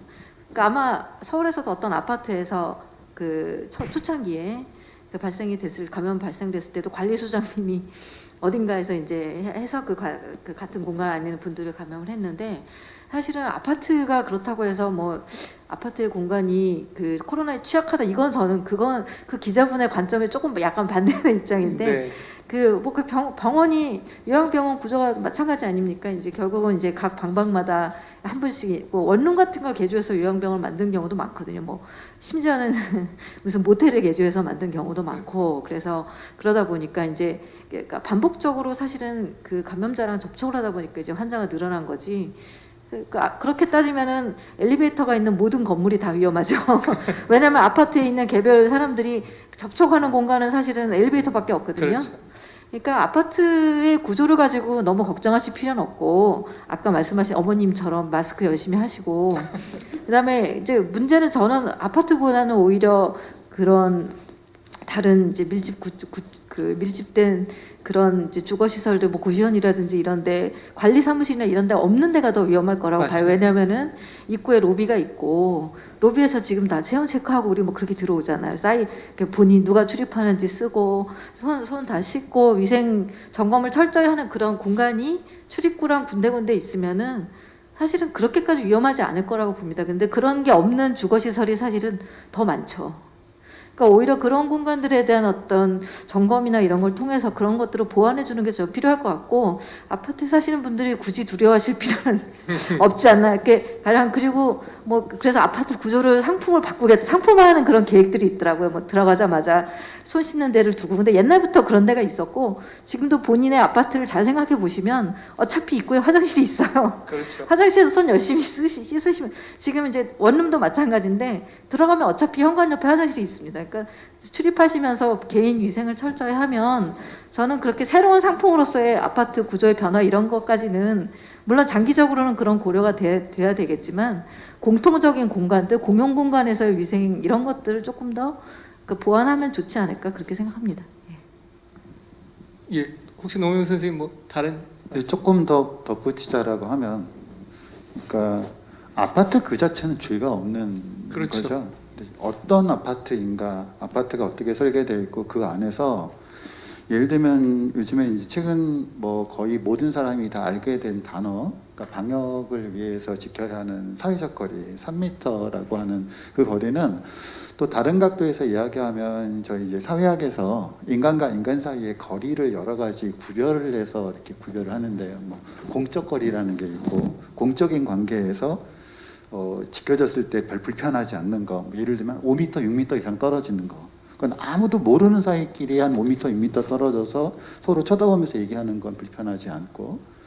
근데 이제 아주 친밀한 거리, 그건 그러니까 본인이 허락해야 되고 본인이 특별한 감정을 느껴야 허락되는 거리, 1m 안 정도의 거리요. 거의 얼굴을 클로즈업해서 보는 것처럼 볼 수 있는 거리. 근데 그 사이에 있는 중요한 거리 중에 하나가 그러니까 이른바 사회적 거리라고 하는 거거든요. 그게 한 2.5m 정도입니다. 그러니까 공적 거리도 아니고 친밀한 거리도 아니지만 크게 불편함을 느끼지 않을 수 있는, 지금 사회 선생님과 저랑 딱 그 정도 거리를 유지하고 있는 거죠. 근데 만약에 이제 선생님하고 저랑 더 친해져서 더 뭐 거리를 좁혀도 된다라는 판단을 하게 되면 더 제가 더 앞으로 더 가까이 갈 수도 있는 거고요. 근데 그게 없는 상태에서 갑자기 들어가면 되게 불편해지고 너무 치고 들어오는 거니까. 저는 방역적인 측면에서 사회적 거리두기가 3m 이야기한 것이 사회학에서 공간, 개인과 개인 사이의 거리를 구별한 거 아주 묘하게 맞아 떨어진다라는 건. 그분이 거기서 또 주거의 문제에 있어서 가장 앞으로 정말 해결해야 될 문제는 아까 송 교수님도 말씀하셨던 뭐 공간 복지라는 게 저는 별게 아니라 그걸 개인의 선택과 외부적 상황에 따라서 자기가 결정하고 자기가 조정할 수 있을 정도의 공간적 거리가 지켜지는 것. 예를 들어서 우리가 방역적 필요 때문에 3m 거리 유지가 필요하다라고 하면 그런 외부적 조건이 생기면 그때 3m 거리 유지를 할 수 있는 공간 안에 인간이 있는 것.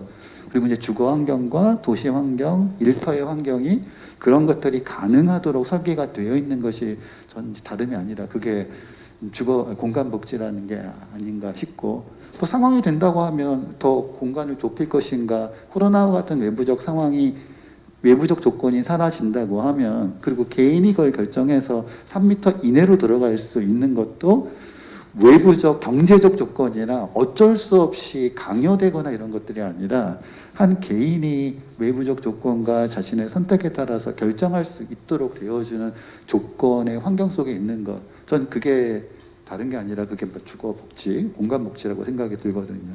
그럼 이제 아파트라는 공간 자체가 구조가 주거 형태 자체가 죄는 아닌 거죠. 근데 그 안에서 이런 이 개인의 어떤 자율적인 결정이 내려줄 수 있는 가능성들이 최소한으로 보장이 되고, 어떤 주거 형태와 관련되어 있는 최소한의 법령 기준들을 만들 때 이런 베이스, 그러니까 인간에게 최소한 필요한 조건이 지금 건축법상으로는 그 규정들이 있죠, 선생님. 그 아파트 같은 그러니까 주거 공간에서 이제 1인당 뭐 14제곱미터 뭐 이런 것들이 있어요. 그러니까 4평 정도 되는데, 그래서 이제 그게 이제 주거정 4인 가족이면 우리가 뭐 그 25.7평 있잖아요. 이렇게 85제곱미터 뭐 국민주택 규모 이런 것들이 그런 기준들에서 나오긴 했거든요. 근데 그게 이제 1인당 그렇게 따지면 좁진 않죠. 그렇지만 원룸이나 이런 거 생각하면 또 넓진 않죠. 그렇죠. 원룸이라고 우리가 얘기할 때도 화장실 있는 원룸이 있고 화장실이 없는 고시원이 있고 뭐 이제 이런 식으로 점점 이제 비용 때문에 사실은 이제 도시의 어떤 지역으로 갈수록 똑같은 원룸인데 사이즈에 따라서 어디서는 똑같은 사이즈가 뭐 월세가 100만 원이 되기도 하고, 요즘 지금 월세난 때문에 그 학교 앞에 있는 원룸들이 100만 원이 넘어간다고 하는데도 깜짝 놀랐는데, 또 외곽으로 나가면은 같은 면적인데 뭐 한 20만 원, 30만 원 되기도 하잖아요. 그러니까 이게 어떻게 보면 면적적인 문제는 법령의 문제도 있으나 적용할 때 어떤 그 비용의 문제, 경제적인 그런 문제들이 사실 크죠. 우리가 그 아까 그 교수님 말씀하신 거나 저의 어떤 여러 가지 관점에 이런 게 결국은 경제적인 어떤 그 기준에 올라가느냐 내려가느냐에 따라서 많이 이제 좌우되는 게, 초창기에 택배사에서 이제 그런 게 터졌을 때도 택배사를 위한 물류창고라고 하는 데가 원래 사람을 위한 공간이 아니잖아요. 물류창고에 화장실이 뭐 몇 개나 필요하겠어요. 사실은 창고인데. 근데 거기에 물건만 두는 게 아니고 거기서 물건을 빼내서 옮겨가는 사람이 늘어나면서 사실 그러니까 폭발적으로 그 수요가 늘어났는데, 공간은 아직도 계속 창고기 때문에 생긴 문제거든요. 거기서 사람들이 물품을 같이 사용하면서 대두가 된 거고, 사실 콜센터도 원래는 우리가 사무공간에서 간격을 1m 내지 1.5m 원래 2개 돼 있거든요. 1인당 사무 면적, 적정 면적이 있어요. 사실 대기업에 가보시면 넓잖아요. 원래는 그런 게 법적인 기준보다는 우리가 매뉴얼에서 요 정도면은 쾌적하게 근무할 수 있는 환경이다라고 정해진 기준은 있으나, 콜센터 같은 데는 정말 딱 한 사람 앉아서 전화만 받을 수 있는 그런 규모로 1m 이내로 좁혀놨기 때문에 사실은 문제가 된 거거든요. 그러니까 그런 것들을 이제 과연 강제할 수 있는가, 특히 상업적인 공간들에 강제할 수 없지만 적정 기준을 제시하고 못 지키면은 뭐 가령 그 뭐죠, 우리 저걸 준다, 인센티브 반대되는 거 있잖아요. 뭐 페널티로 준다던가 이제 그런 것들을 한번 생각해 볼 필요는 있을 것 같습니다. 예, 송 교수님 잠깐. 네, 저는 아파트는 이제 뭐 방역도 있지만 사실 요즘 청년 세대 느끼는 게 가격이 문제죠. 가격이 문제인데, 제가 3년 전에 이제 대학원 수업하다가 신성한 대학원 수업 시간에 지금 너희들이 이러고 있을 때가 아니라 아파트를 사야 된다, 이 얘기를 했는데 애들이 그걸 기억하고 작년에 얘기해 주더라고요. 교수님이 사라고 했을 때 그때 샀었어야 되는데 하면서 그러긴 한데, 저도 그래서 아파트 이렇게 재개발, 재건축 된 데를 많이 가봐요. 가봐서 어떻게 좋나 안 좋나, 이게 왜냐면 사람들은 또 아까 제가 말씀드렸지만 편안함, 안전함, 뭐 지속성을 다 좋아하니까요. 지금 세대는. 그래서 가보면 어떤 데는 단지가 문이 닫힌 데가 있어요. 보행자도 못 들어가고 택배도 뭘 눌러오고 들어가야 되는데, 제가 보기에는 안 그래도 되는 단지들이 그렇게 하고, 그 다음에 뭐 아리팍이나 개포 DH에 가보면 공공시설들이 있어요. 도서관들이 있는데 그 허가를 받을 때는 그거를 공공 주민에 개방하겠다 해서 허가를 받아놓고 가보면은 못 들어가요. 그러니까 뭔가 그게 단지기 때문에 법적으로 자기네들이 잠글 장치가 있는데, 저는 저 어렸을 때 기억이 이렇게 그 옛날 아파트에서 이렇게 차 다 빠지고 거기서 이렇게 야구 공놀이하고 그러던 기억들이 많이 있는데 지금은 뭐 지하 주차장이니까 그러진 않지만 뭔가 저층부는 개방이 돼야 된다고 봐요. 살지는 못하더라도. 그래서 그게 공공 공간으로서 작용을 하면서 아까 제가 그래서 슬라이드에도 계속 공공 보행로 보여주고 압구정도 다 열어야 된다 이렇게 얘기한 게 그게 좀 기본적으로 그런 공간 복지가 돼야 된다고 봅니다. 예. 예. 제가 자꾸 시계를 보고 있는 이유를 뭐 다들 아시리라 생각됩니다. 저희가 90분이라는 이 짧은 시간 동안 코로나 이후 주거에 대해서 어떻게 다 이야기를 나눌 수 있겠습니까? 저희는 이슈를 던지고 이제 이 포럼 이후에 또 새로운 논의의 장들이 또 펼쳐지리라 생각이 됩니다.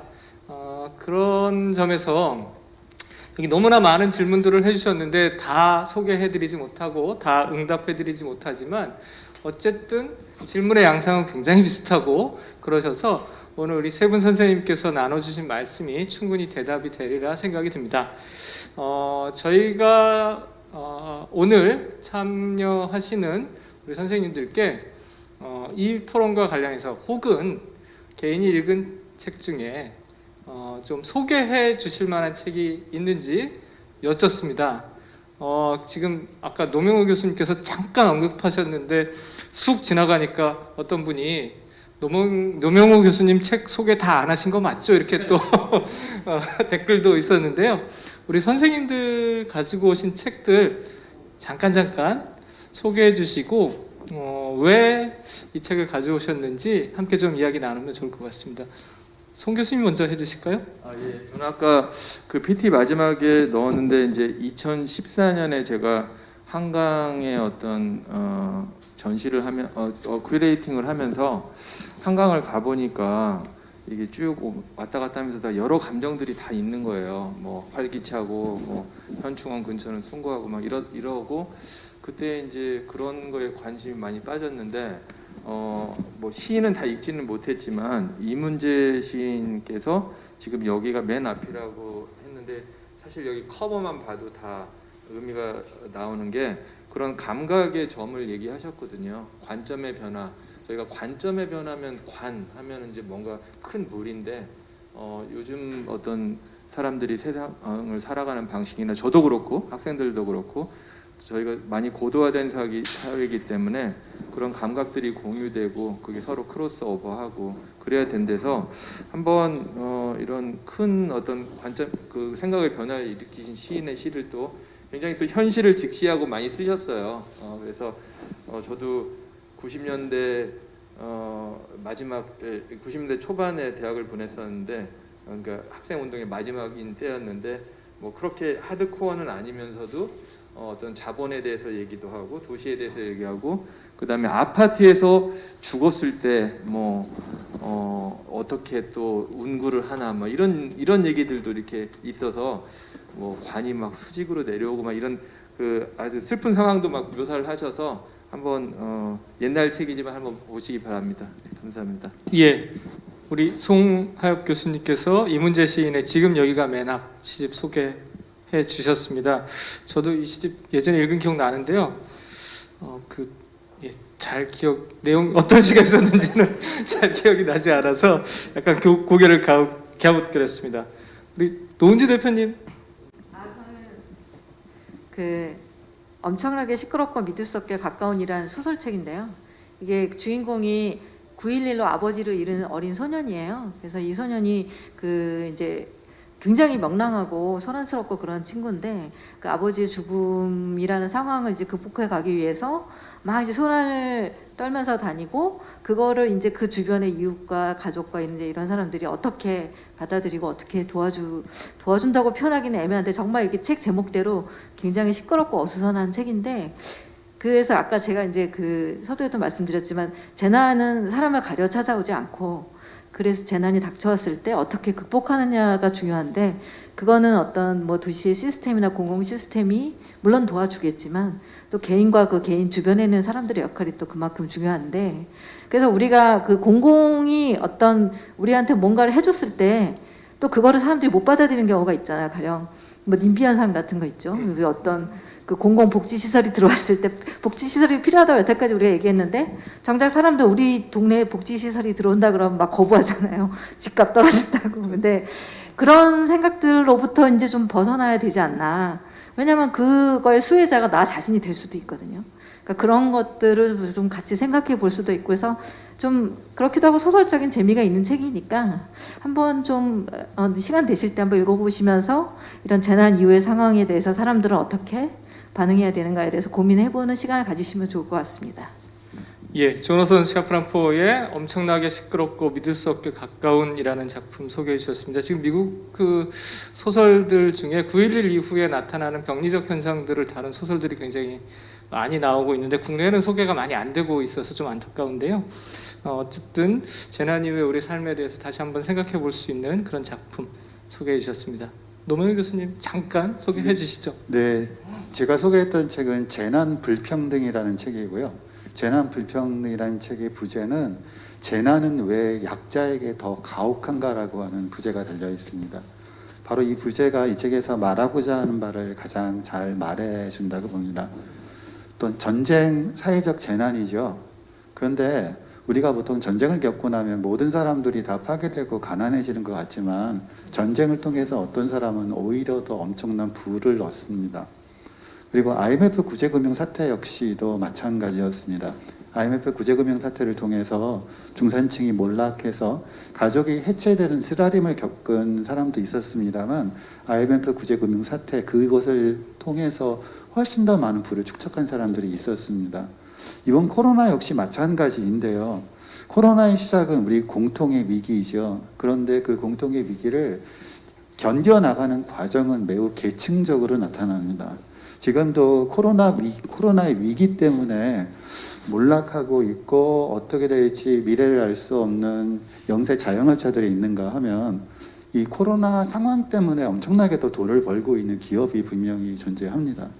그러니까 견딘다라는 건 계층적일 수밖에 없다라는 점. 예를 들어 저는 그 생각 한번 해봤어요. 만약 제가 자가격리를 해야 되는 상황이 생긴다면 제가 견딜 수 있을까? 곰곰이 생각해 보니까 어떻게든 견딜 수는 있을 것 같았었습니다. 그래도 30평대 아파트이니까. 그러다가 그런 생각을 했죠. 좀 약간 자신이 없을 때 그러면 내가 저기 뭐 평창동에 있는 마당에 한 100평쯤 되는 집에서 자가격리를 한다면 난 노래 부르면서 자가격리할 수 있겠구나라는 생각을 해보다가 동시에 거꾸로 생각을 해봤습니다. 만약에 제가 원룸에 살고 있다면 그 자가격리가 어떤 의미겠는가?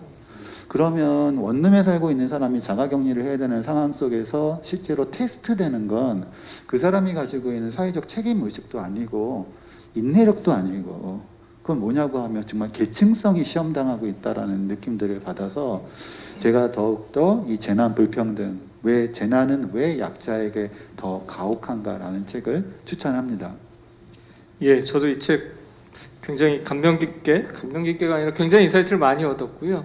사실은 이 코로나 전국에 가장 소개가 안 되고 있는 가장 위험하면서도 쪽방촌 같은 곳들 뉴스에서 거의 사라졌습니다. 연말 연시가 되면 반드시 조명이 되는 그런 공간이었는데 오히려 코로나 전국 이후에 그 뉴스에서는 거의 사라진 공간이었었죠.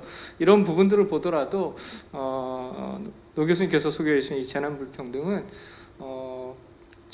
시청하고 계신 분들은 한번 다 읽어보십사 권해드립니다. 저에게도 책을 소개해달라는 요청이 있었습니다. 근데 제가 책을 갖고 왔는데 부록만 갖고 왔어요. 이게 뭐냐면 서울 리뷰 오브 북스라는 잡지의 준비호예요. 그 한 10분 정도의 책을 열심히 읽으시고 또 글을 쓰고 계시는 교수님들께서 서평 문화가 일어나야 책 문화가 일어나고 책을 통해서 사람들이 새로운 관점과 새로운 시야를 확보할 수 있다. 이런 취지를 갖고 서울 리뷰 오브 북스라는 잡지를 만드셨는데 그 준비호입니다. 여기 별책 부록인데 김영민 교수님의 글도 있고 김초육 작가의 글도 있습니다. 저는 역시 책 읽는 사람이어서 이런 잡지들이 굉장히 반갑고 이런 잡지들이 흥해야 우리의 문화가 새로운 토대 위에서 세워질 수 있겠다 싶어서 서울 리뷰 오브 북스 소개해 드립니다. 자, 오늘 90분의 시간 동안 우리 송하엽 교수님, 노무현 교수님, 노은주 대표님 세 분 모시고 코로나 시대 이후에 코로나19 이후의 주거에 대해서 말씀을 나눴습니다. 세 분 함께 자리해 주셔서 감사한데요. 짧게 인사 한마디씩 해주시죠. 우리 노 대표님부터.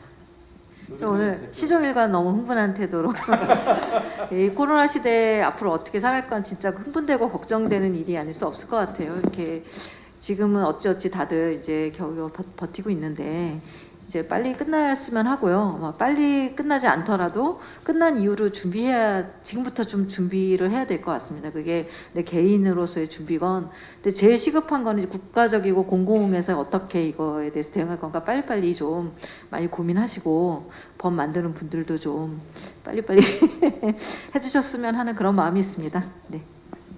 노 교수님. 네, 생각보다 길어지고 있고요. 기대하는 것만큼 짧게 끝나지 않을 수도 있습니다. 그래서 막연한 기대 그리고 너무 추상적이고 허황된 이야기를 하는 것보다 이제는 좀 더 구체적이고 현실적인 이야기를 하는 게 필요하지 않을까 싶습니다. 예, 저도 뭐 저희야 어떻게 버티겠지만 아이들 고등학생들, 중학생들, 대학생들 좀 올 9월부터는 수업을 할 수 있길 강력하게 바라겠습니다. 감사합니다. 예, 앉아 계셔도 됩니다. 네. 제2회 인간과 문화 포럼 코로나19 시대의 주거 그리고 내일의 도시 모두 마쳐야 할 시간이 되었습니다. 인문360 홈페이지와 SNS 채널을 통해서 오늘 포럼 다시 보기가 1월 중에 공개됩니다. 기대해 주시고요. 문화체육관광부와 출판문화산업진흥원은 앞으로 인간과 문화 포럼을 각계 전문가가 참여하여 의식주, 환경, 경제 등 우리 삶과 밀접한 관련이 있는 분야의 사회적 쟁점을 논의하는 정기 토론회를 운영할 예정입니다. 다음 달에 예정된 포럼에도 관심을 부탁드립니다. 지금까지 시청해 주셔서 감사합니다. 고맙습니다.